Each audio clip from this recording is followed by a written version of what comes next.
Faithfully delivering value by interpreting great books from around the world. Hi, this is Sally Book Talk. Today we're exploring the book Children's Time Management Training Manual. When raising kids, parents often wonder, why does it take my child half an hour to brush teeth and wash up when it should only be a few minutes? And parents keep pushing, kids feel stressed, but why can't they speed up? As kids get older, these problems get worse. Homework piles up, they dawdle more, and parents' anxiety grows. How can we help kids finish homework accurately and efficiently without errors and still have time to play? The book we're covering today, Children's Time Management Training Manual, is a training program for kids aged 4 and up to tackle learning challenges and time management issues. Since it was published, this book has sparked strong reactions among parents. From March 2015 to November 2017, it was reprinted 20 times in under 3 years. This book, the lead author, Zhang Shijia, has a PhD in educational psychology from the University of Oregon, is a professor at National Chenchi University in Taiwan, and is a top parenting expert with over 30 years in education and child psychology. Co-author Wang Hong has a master's in psychology from Beijing Normal University and is a consultant for many kindergartens, schools, and companies. The authors believe that for many kids, building good study habits takes teamwork between children and parents.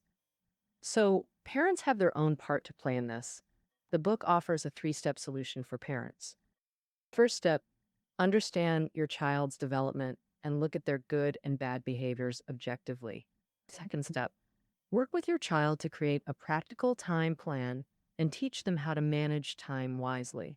A third step, guide and encourage your child to stick to the plan every day to build consistent habits. Follow these steps, and kids will learn to organize their time, breeze through homework, and have playtime left. All right, now let's dive into the details of each step. The first step is for parents to understand their child's developmental characteristics and have an objective, rational view of their behavior, thereby reducing anxiety and building a good parent-child relationship, which is essential for helping children with time management. Parents should naturally know their children best, but in reality, we often find that their evaluations of children's behavior aren't objective. The most obvious example is that parents apply completely different standards when judging good versus bad behavior in children. Why do I say that? When evaluating good behavior, parents set very high standards. It has to be nearly perfect to count. For example, a test score must be perfect to be considered good. Homework has to be flawless to be seen as good homework. So when judging bad behavior, even the slightest hint of negativity counts. For instance, in a 45-minute class, if a child listens for 40 minutes and plays for 5, they're labeled as not paying attention. If they work on homework for half an hour and play for 3 minutes, they get scolded for daydreaming. The result is that children have very few good behaviors each day, but bad behaviors are everywhere. Yeah. With parents constantly highlighting the bad, kids always feel like failures who haven't measured up. Such experiences erode their confidence, leading them to give up entirely and become less willing to try. So they resort to avoidance, procrastination, rebellion, and defiance against parents, creating a vicious cycle. Many parents hearing this might say, in frustration, do kids really just give up after criticism? Why can't they strive to improve and move in a positive direction? Actually, this discouraging choice stems from children's developmental traits. Before forming a clear, complete self-identity, children base their self-evaluation on the people around them. Parents, family, teachers, and peers are all mirrors in a child's eyes. Through others' evaluations, children see themselves reflected in each mirror and gradually form a self-concept of who they are. And parents are the most trusted mirror. When children consistently see a negative image of themselves in it, naturally they develop a self-concept of, I am not good. At the same time, children's focus on events and their judgments are also influenced by those around them. Human interactions work like physical forces, action and reaction. When parents focus intensely on certain behaviors, it reinforces those same behaviors in children. So, when parents constantly emphasize bad behavior, kids won't strive for good behavior as hoped. They'll actually run toward the bad. Conversely, if parents highlight good behavior, children will reinforce it and display it more often. And good behavior isn't innate, it's learned through experience. Every rational parent agrees that childhood is a learning journey. Learning means making mistakes, correcting them, and gradually improving through repetition. So in a child's life, imperfect execution is normal. Perfection is the rare exception.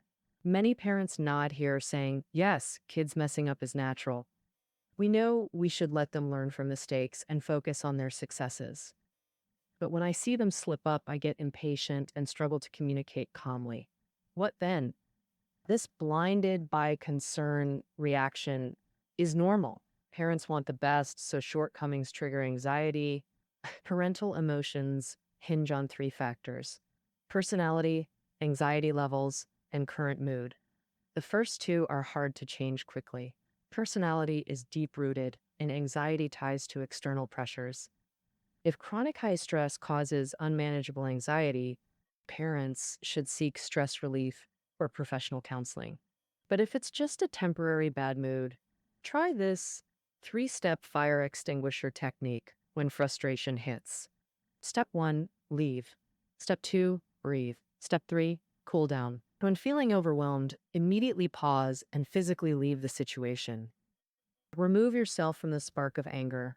To avoid seeming petty, say, I'm upset and need to cool off. Then go to the bathroom, look at your angry reflection in the mirror, and ask, will this face make my child listen? Step 2, breathe. Parents, find a quiet corner, shift focus to your breath.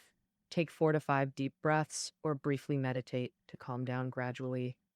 Step 3, cool down. If deep breathing isn't enough and you still feel out of control, splash cool water on your face or drink some to regain composure. Generally, if parents truly accept that children learn through mistakes, practice self-awareness, and use these techniques, consistent effort will significantly improve emotional regulation and parent-child relationships. Once parents complete their own preparation, gaining objective understanding and releasing anxiety, we move to step 2, helping children create practical time plans and learn time management. Before planning, understand attention spans for different ages.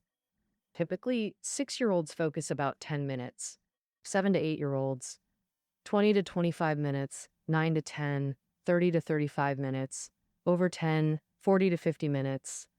So when creating schedules, tailor homework time to the child's age. A good schedule meets 3 standards: specific, measurable, achievable, and time-bound. First standard, specific and measurable. Goals must be crystal clear. Be a good student is vague. Start homework immediately after school is specific. Second, goals should be quantifiable, like finishing Chinese homework in 20 minutes or sitting upright without fidgeting. The second standard is achievability, meaning tasks are challenging yet attainable with effort. If there's no challenge at all, kids will lose interest. Second, goals should be within the child's ability range, not beyond it. The third standard is timeliness. For example, if a child's current grade is below average, parents hope to improve it to average. After parents and child agree on a goal, adding a time factor is essential. Decide in the plan whether to achieve it in 3 months or half a year. Once the time plan principles are clear, time management training can begin. A child's homework time management plan can be divided into 3 parts. First, listing tasks and creating a schedule.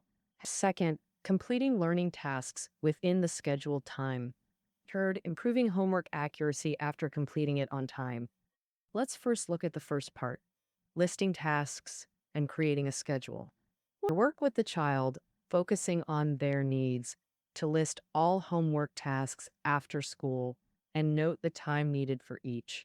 Before that, parents can spend about a week observing the child's actual homework time or consult the teacher to estimate how long homework takes based on the child's performance. Then discuss with the child and take an average. For example, based on past experience, Chinese homework might take 30 minutes, math 30 minutes, English 20 minutes, piano practice 30 minutes, reading 20 minutes, and so on. This task list can be fine-tuned daily based on actual homework load. Schedule times that the child can easily meet, avoiding extensions to protect their confidence. After listing everything, agree with the child that after finishing all homework, the remaining time is their free time. During free time, children can play freely. In principle, ensure they have at least 1 hour daily, as long as bedtime is met. If free time is less than an hour, adjust homework or other activities to ensure it. By free time, we mean time the child can fully control. Why emphasize giving children free playtime?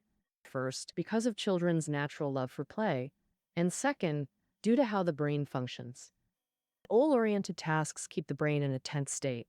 Prolonged tension leads to involuntary relaxation, daydreaming, distraction, dawdling, or fidgeting. Adequate relaxation allows the brain to work efficiently when focus is needed. To implement the schedule, provide a timer and teach the child to use it, enabling self-management. With a proper schedule established, we proceed to part 2, completing homework within scheduled time. Parents should first encourage the child, building confidence, then discuss together. If you stick to the plan, what reward will you get? We typically use red stars as incentives. Completing any schedule item earns the corresponding number of stars. Star count corresponds to task difficulty. For example, if Chinese and math come easily, but piano practice is challenging, Chinese or math could earn 1 star each, while piano earns 1 star per item. Parents should fully consider the child's input when setting star counts. If the child struggles academically, offer concrete help during homework to prevent frustration and wasted time. Accumulated stars can be redeemed for preferred rewards. For example, 10 stars for a toy car, 20 for a robot model. Set redemption periods, for example, once a month. It's important that when setting rewards, parents must respect the child's choice. The rewards must be things the child likes. This way, they'll be motivated to strive for them. Otherwise, even if parents think their chosen prize is 100 times better than what the child picked, if the child doesn't want it, even if it's expensive, it might not spark their desire to work hard. Just like learning other subjects, time management training for children is also a learning process. During this process, children sometimes complete tasks and occasionally fail to meet goals. In our rules, penalties are represented by black stars, and if they follow the rules, they can earn red stars. If a child doesn't complete a task, they get a black star. When redeeming rewards, the child's reward is calculated by subtracting the total black stars from the total red stars. However, before giving a black star, parents must first clarify why the child didn't complete the task. Only if it's the child's fault should they get a black star. If it's not the child's own fault, don't give a black star. Instead, address the obstacle, solve the issue, and encourage the child to complete the task next time. In the early stages of time management training, to help children adjust to the plan and build their confidence so they can persist more actively. In the first month of implementing the plan, generally, don't record black stars, only red stars. After a month of practice, children have gained their own experience on how to complete tasks. At that point, adding penalties for incomplete tasks becomes acceptable to the child. In this game role, parents must remember that red stars should outnumber black stars, and significantly so. That means ensure the child receives more encouragement than criticism to positively reinforce good behavior. Experience shows that children's potential far exceeds parents' expectations. Families who diligently follow the training method usually see significant improvement in their child's homework completion speed within about a month. By the second month, they can generally complete homework on time or even early. Next, we can move to the third part, improving accuracy after completing learning tasks on time. First, parents should praise their child for the huge progress in completing homework, congratulating them on managing their homework time with ease.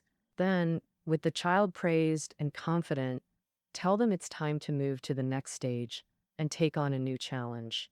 So, of course, the number of red stars for the new task will increase to match the challenge level. This means the child can earn their favorite rewards faster. Finally, after agreeing with the child, add accuracy requirements to the schedule beyond just finishing homework on time.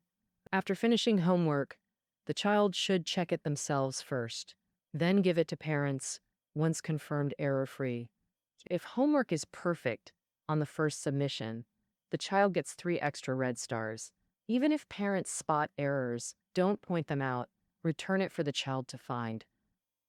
Even if the child can't find the mistake, parents shouldn't correct it for them. Because if the teacher sees all correct answers, they can't gauge the child's actual understanding of the subject. As long as parents consistently affirm the child positively and guide them with practical step-by-step methods, after about 2 months of training, the child can complete homework actively, diligently, quickly, and accurately. The child's interest in learning will grow, their confidence will strengthen, and this will boost overall development. Some parents have asked, could this token-based system make kids link everything to material rewards? The authors, tracking many children, found that when parents offer emotional encouragement alongside red stars during guidance, the child's reliance on stars and rewards gradually decreases. Eventually, they move beyond the star incentive and develop internal motivation. Parents can give emotional encouragement like this.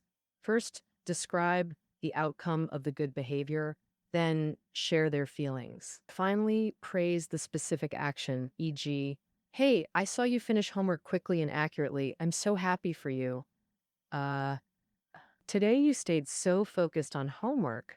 How did you manage that? When parents reinforce children's efforts through positive reinforcement and shift their focus from rewards to personal success experiences, kids gradually build confidence and intrinsic motivation.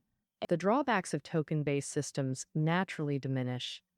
In practice, the authors encountered situations where, at the start of time management training, parents and children cooperated well, kids were proactive, parents thrilled, with clear results. But after a while, some parents called saying their child refused to follow the schedule anymore. Why does this happen? Next, let's discuss 3 pitfalls parents should avoid during children's time management learning. Roughly, these 3 scenarios occur. First, parents think tasks are too easy and add more, overwhelming the child. Second, the child tries hard, but the satisfied parents criticize them until they quit. Third, red star rewards lose their appeal. The first scenario is most common before time management training begins. Pre-training, parents agonized over incomplete homework. Post-training, kids finish accurately and on time. Yet parents think, since there's playtime, why not add more tasks? Parents remember, kids cooperate not just for stars, but because it protects their free playtime. The promise of play motivates faster homework completion. If parents add tasks whenever playtime appears, kids lose hope. Why hurry if I can't play? And dawdle. So parents must ensure playtime remains sacred before adding tasks. Second pitfall. Parents set unrealistically high standards. demanding constant improvement until kids lose confidence. Chen Chen, who struggled academically, once told his mom, "Mom, today in mental math class, I was last to finish, but the teacher praised me." If the mom only focuses on him being last, she'd naturally get upset. But if she sees he finally solved it, recognizing his effort and pride, she'd genuinely rejoice for him. Congratulating and encouraging clearly shows that the latter approach motivates kids to keep trying. So, during time management training, even imperfect efforts deserve parental focus on the child's struggle. Notice progress, affirm growth. This builds confidence. Constant criticism only convinces kids they're incapable. The third scenario, red stars lose appeal for two reasons. First, parents ignore the child's preferences when setting rewards. Unwanted prizes kill motivation. Second, even with liked rewards, the child finds easier ways to obtain them. Like Daki, who loved chocolate, his mom's schedule used it as a reward. The plan relied on chocolate incentives, but Grandma, seeing her grandson crave it, bought a huge stash for him to hide and gorge on. Naturally, Daki lost all interest in earning stars and abandoned the schedule. Of course, every child's situation differs. Listing these three common parental mistakes aims to help parents identify root causes of slacking and adjust promptly. With reasonable goals, ample encouragement, and timely support, children persist, forming self-driven study habits and extend this autonomy beyond academics into life. Finally, the authors advise, when starting time management, don't target all problems at once. Prioritize issues, set phased timelines. Focus on one problem category per period. For example, divide a child's time into three broad blocks: before school in the morning, during school in the daytime, after school in the afternoon. If parents think the biggest issue now is the child dawdling in the morning and affecting school time, then make a task list for morning routines. Focus on training time management in that part and put off school performance and afternoon homework issues for later. If parents feel the problem of the child procrastinating on homework after school is more important, then don't worry about the morning dawdling issue first. We'll focus on the after school time block first, letting the child start from there and gradually learn time management. In short, don't tackle everything at once. Break down goals step by step, starting with the most urgent problem, so the child can quickly see the results of their efforts. These visible improvements will boost the child's courage and confidence to solve other problems. Okay, the time management training methods we covered today apply to kids aged 4 to 18. The specific training plan includes 3 steps. Step 1, parents need to understand the child's developmental traits and view their good and bad behaviors calmly and objectively. Step 2, parents should work with the child to list tasks, create a practical time plan, and help them learn time management methods by combining emotional encouragement with material rewards. Step 3, based on respecting and understanding the child's wishes, parents should guide and urge the child to stick to the plan daily, forming stable study habits and extending this autonomy to life beyond school. Countless cases prove that as long as parents put in genuine effort and lead the child to persist, it will achieve twice the result with half the effort in their learning. All right, with this, we've wrapped up the key takeaways from the book, Children's Time Management Training Manual. See you tomorrow in the audio below.